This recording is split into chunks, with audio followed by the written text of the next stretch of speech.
Queridos amigos, sejam bem-vindos ao canal Videira Espírita. Meu nome é Cristina Brito e este é o programa Projeto 15 Minutos, o Céu e o Inferno.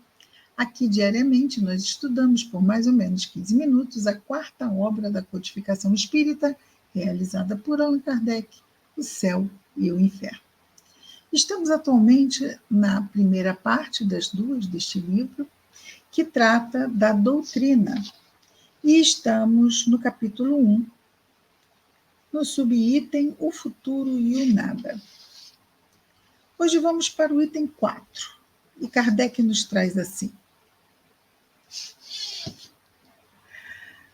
É nesse estado de coisas, porque estávamos falando sobre a visão materialista, o niilismo, o nada depois da morte, e a visão espírita, que nos dá essa capacidade de enxergarmos a vida além da morte, trazendo-nos, através da razão, as informações que a ciência espírita traz por fatos. Então ele diz assim: é nesse estado de coisas que o espiritismo vem opor um dique à invasão da incredulidade.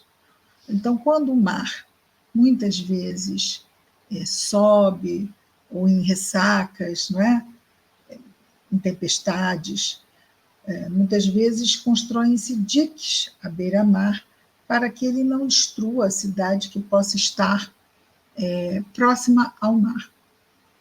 Então, aqui Kardec faz essa comparação ao espiritismo sendo um dique, uma proteção da sociedade contra esse tipo de pensamento nihilista, materialista. É nesse estado de coisas que o espiritismo vem opor um dique à invasão da incredulidade, não somente pelo raciocínio, não somente pela perspectiva de perigo que ela ocasiona, essa ideia materialista, essa doutrina materialista, mas pelos fatos materiais, ou seja, né, fazendo tocar o dedo e olhar a alma e a vida futura. E isso tudo se dá através da ciência espírita, das comunicações dos espíritos. E por que ciência? Porque comprovadamente é um conteúdo que não tem como aqueles encarnados terem. E vários médiuns diferentes que não se conhecem têm comunicações com o mesmo conteúdo. Um conteúdo novo em que eles não se conhecem, nem têm como se conectar, porque estamos na metade do século XIX aqui, e, no entanto, os espíritos vêm e dão as mesmas informações sobre os mesmos temas.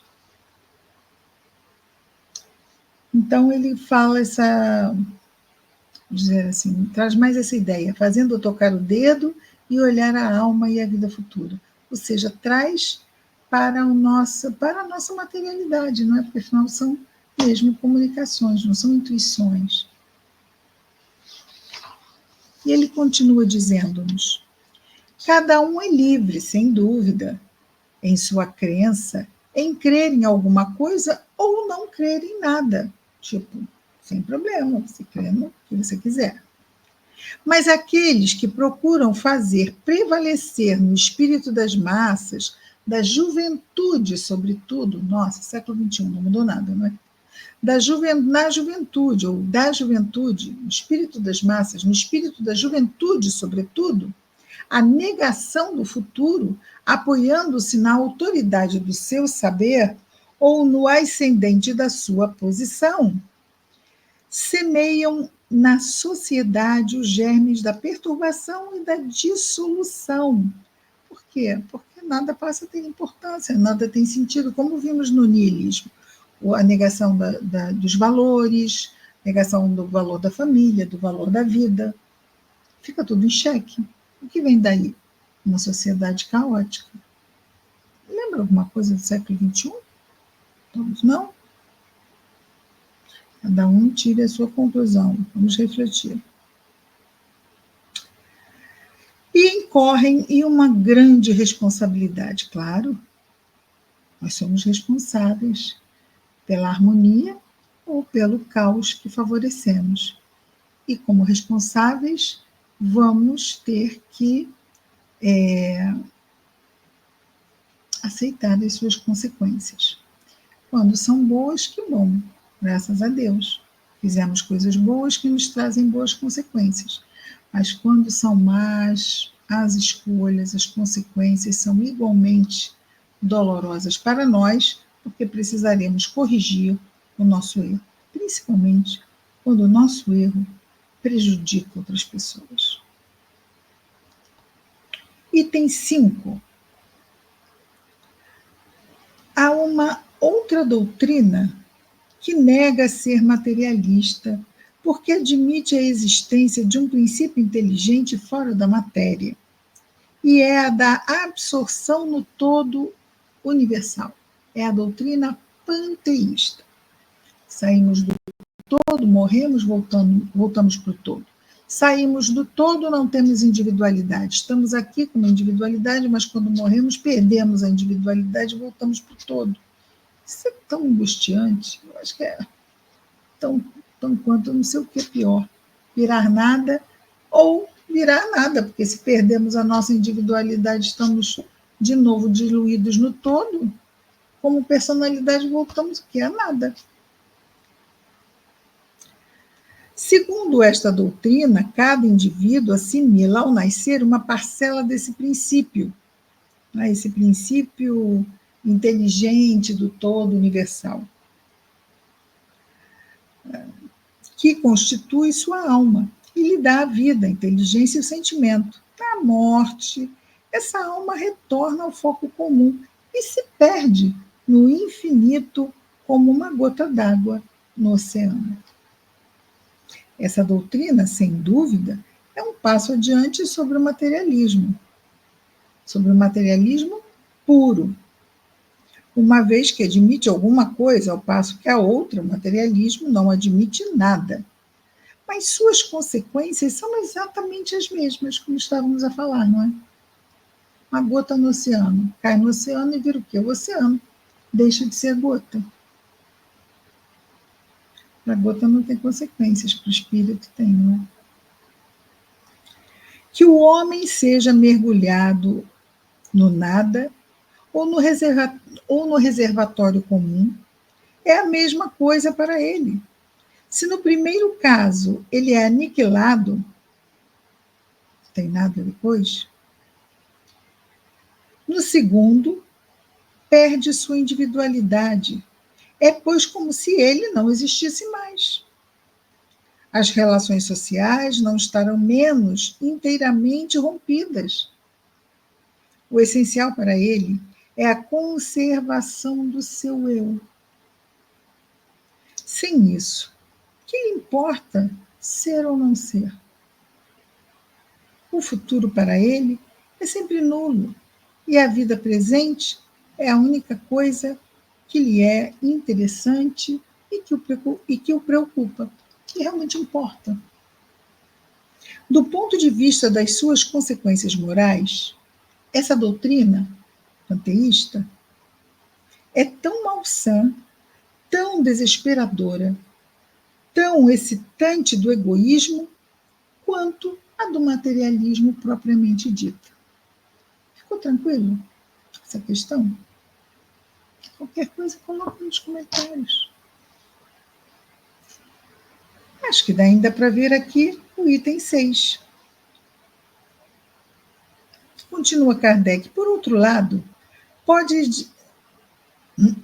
repetindo. Por outro lado, pode-se aí fazer a objeção seguinte: todas as gotas d'água tiradas do oceano se assemelham e têm propriedades idênticas, como as partes de um mesmo todo, porque as almas, se são tiradas do grande oceano da inteligência universal, se assemelham tão pouco. Quer dizer, se todas as gotinhas d'água que saem do oceano são iguaizinhas, por que nós, que seríamos, em tese, para esta doutrina panteísta, tirados do todo, não somos iguaizinhos? O todo universal Deveria ser homogêneo. Tira-se do todo universal e todo mundo é o quê? Igualzinho. Mas não. Então, onde vem tanta diferença? Se nós saímos daquele todo, da mesma forma, o todo é o mesmo.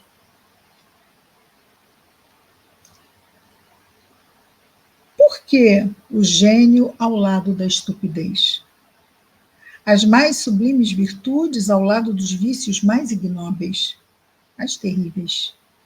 A bondade, a doçura, a mansidão ao lado da maldade, da crueldade, da barbárie.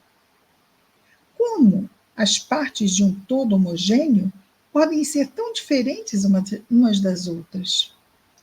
Dir-se-á que a educação, dir-se-á que é a educação que as modifica?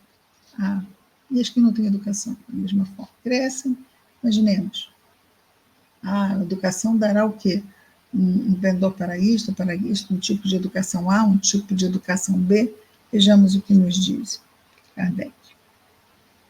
Dir-se-á que é a educação que as modifica, mas então de onde vêm as qualidades inatas, as inteligências precoces, os instintos bons e maus, independentemente de qualquer educação? Podemos ter, não é?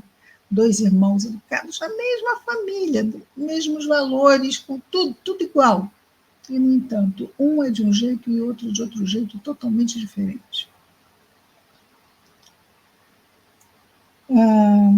As inteligências precoces, os instintos bons e maus, independentemente de qualquer educação, e frequentemente tão pouco em harmonia com os meios onde eles se desenvolvem.